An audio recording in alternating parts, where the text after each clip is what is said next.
here we are, a cloudy day, and look at this, all the hummingbirds are coming in. So we're going to talk about the weather is changing and how we are going to feed our hummingbirds. Hi, this is Robbie from Southern California. Yes, the one that feeds thousands of hummingbirds out our kitchen window and in the garden and on the decks and everywhere around here. Anyways, notice the cover? Well, we're going to have to start thinking about covers if we're feeding hummingbirds this time of the year. We are supposed to get our first rain tomorrow, though it did sprinkle a little bit today. But here's why we have to cover our hummingbird feeders. We make our own nectar, and I'm sure you do too if you're feeding hummingbirds, which is 1/4 cup of white granulated sugar and 1 cup of water. If you can drink your tap water, then they can drink it too. Remember, they're drinking out of sprinklers from the garden and everything, so don't worry about that. Now, here's the thing. When the formula gets diluted, the nectar we make, they can't drink it anymore. They need to drink the formula as it stands with 1/4 cup of sugar and 1 cup of water. If it dilutes down, it isn't right. It isn't the right ratio anymore and the right formula. So how do we fix that when it's raining and pouring outside? We put covers. If you've got a patio, just put your feeder underneath the patio. What I do is I build covers. Some of them were made out of plates that you could either buy or get for free if you bought something from the store and it came on a plastic type plate. The other ones I made from Dollar Tree. That's the wire cover there, and I covered it with fabric. There is plastic under there. Any plastic you've got, an old table mat or whatever you've got, so this way when it gets wet, it will drip off the sides and not drip into the hummingbird feeder. As you can see, these are my favorite feeders. I usually get the ones from Walmart that have double holes, but I do get them both. They're both from First Nature, and they're fantastic. See how I make the holes bigger? This way, if 1,000 hummingbirds come in, they can all sit together and drink. 2 can feed out of one of those divots because there's 2 holes. The other one that I use from First Nature, only 1 can feed. So you can have like 20 birds sitting there and drinking, where the other one is like 10 or 8. And they all get along here, all the different species, look at that, because they know there's plenty of food. Think of a buffet. If you were standing in line at a buffet and you knew only 50 people could eat, and you've got 48 people in front of you, you're going to try to shove and get into the front just in case there isn't food because, well, they run out. If they know in their heart that the food isn't going to run out, then you're not going to have the quarreling. They have to all be able to come in and find a seat to sit at, as they do here.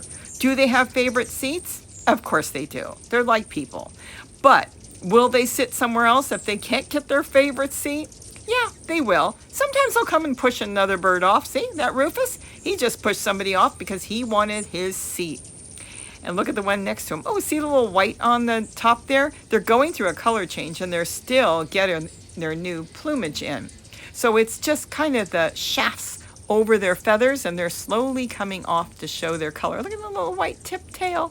Is that not cute on that little girl?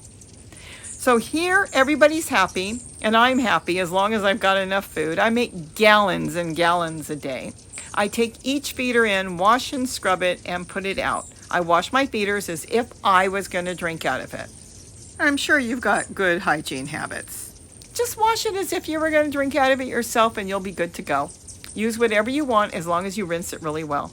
But look at this. Here, they only have 1 hole. Sometimes they'll share the same hole there to feed out of too. That's the First Nature with 1 hole per divot, and then the ones from Walmart have 2, but I do make them a little bigger because they seem to prefer it. Though I do switch them out if I notice bees coming around. We haven't had too many bee issues this year. So there they are. Now you can see 1 feeder I just put out is not covered. So that won't work. But this one here is under cover. Yes, that's a pineapple rooting underneath there on my windowsill. And I know you can't really tell, but there's an overhang on the roof. So the feeder here on the windowsill will stay nice and dry. And I'm collecting eggs for projects. Don't ask. And yes, that's garlic, but we'll get into that another day. I just love working in my window and looking outside and seeing all the birds. But I want to be sure that you understand that our weather is changing. You'll have to think about moving your feeders if it's going to rain there because you don't want it diluted. You want them to get the full, correct, measured formula that they need in their nectar, and then you'll be good to go. Just make some sort of cover, whatever works for you. Hang something on the top like I did there, and then I hooked underneath the wire there. I've got videos on how I made that. And yes, see how I had to cut it? Because we had an oriole get stuck this year.